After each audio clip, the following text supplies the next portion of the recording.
Euzu billahi mineşşeytanirracim. Bismillahirrahmanirrahim. Vessalatu vesselamu ala Resulil emin ve ala alihi ve sahbihi ecmaîn ve amma ba'd. Aziz kardeşler, canlı yayınımıza hoş geldiniz. Bu 7. ders tefsir derslerimizdendi. Şeyh Sadi rahmetullahi aleyhin tefsirinden sahih menhecde, sahabenin düşüncesinde elhamdülillah. Geçen derste ve yukimûne salattan başladık ve dedik ki Allah subhanahu teala buyuruyor ki namazı dosdoğru kıyam ederler namaza.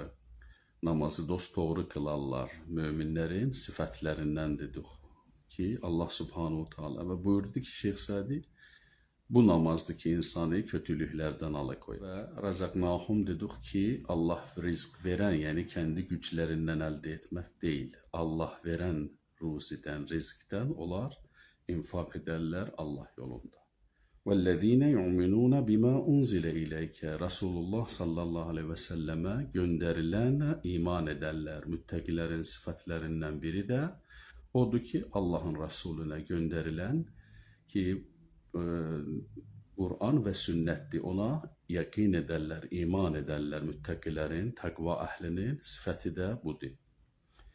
Ve Resulullah sallallahu aleyh'ten önce gelen peygamberlere ve kitaplara da ne yaparlar? İman ederler, indirilenlerin hepsine ve onlarda fark koymazlar. Bu müminlerin, müttakilerin sıfatleridir ki biz geçen derste açıkladık. Bu derste inşallahurrahman ve bil ahireti hum yuqinun. Yuqinun diyende kelimesi yani ona yakin ederler. Elə bil ki göreyler kıyamet. Ahiret gününe yakin etmek insanı her kötülükten alıkoyar. Rabbel Alemin'in huzurunda durmaktan, Maliki Yevmiddin'in huzurunda durup sorgulanmaktan korkar. Fatiha suresinde ne dedik?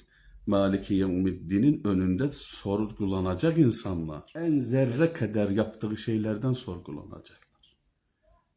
Bəs bir insan ki bunu düşünse ahiret günü ve evvelden Maliki Yevmiddin'in ehkemül hakiminin önünde durup cevap verecek, nasıl sürekli devam eder? Nasıl bir günahı devam edebilir?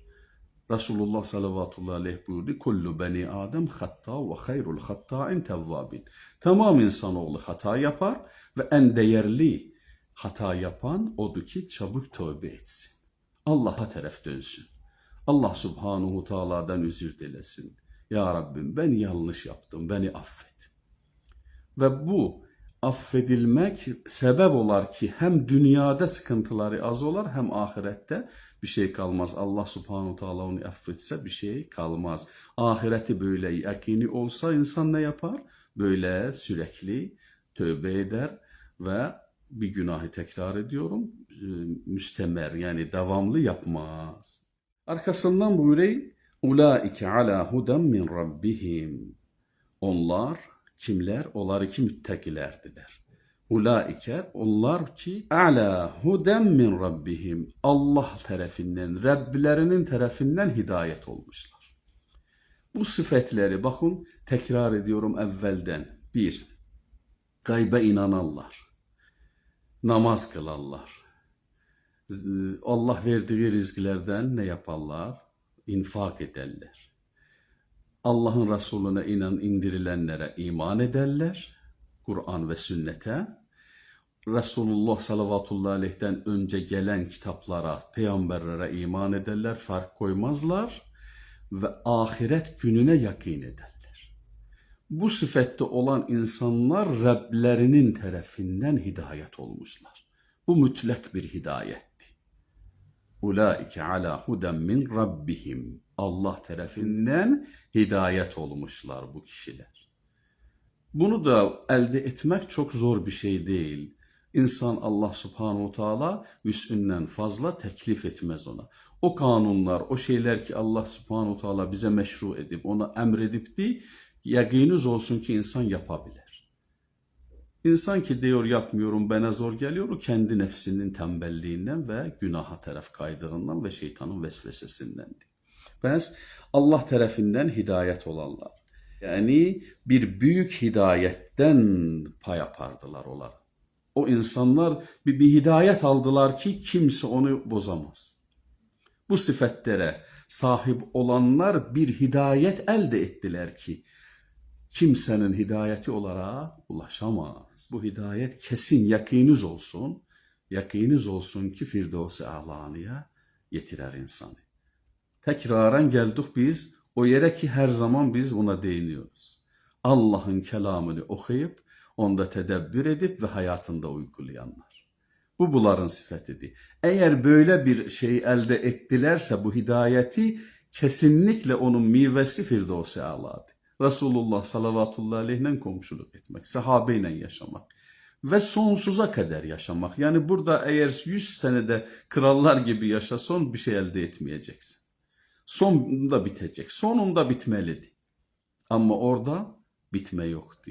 Devamlı nimetler ki Allah buyuruyor ki ne gözü görüp ne bir kişinin kalbine dahil olup diyor. Asla düşünemeyipti bunu. Bu Firdevs-i A'la'nın meyvesidir. Allah bizi ve sizi bundan mahrum etmesin. Bəs arkasından bunu buyuruyor ki Ulaike ala huden min rabbihim ve ulaike humul muflihun.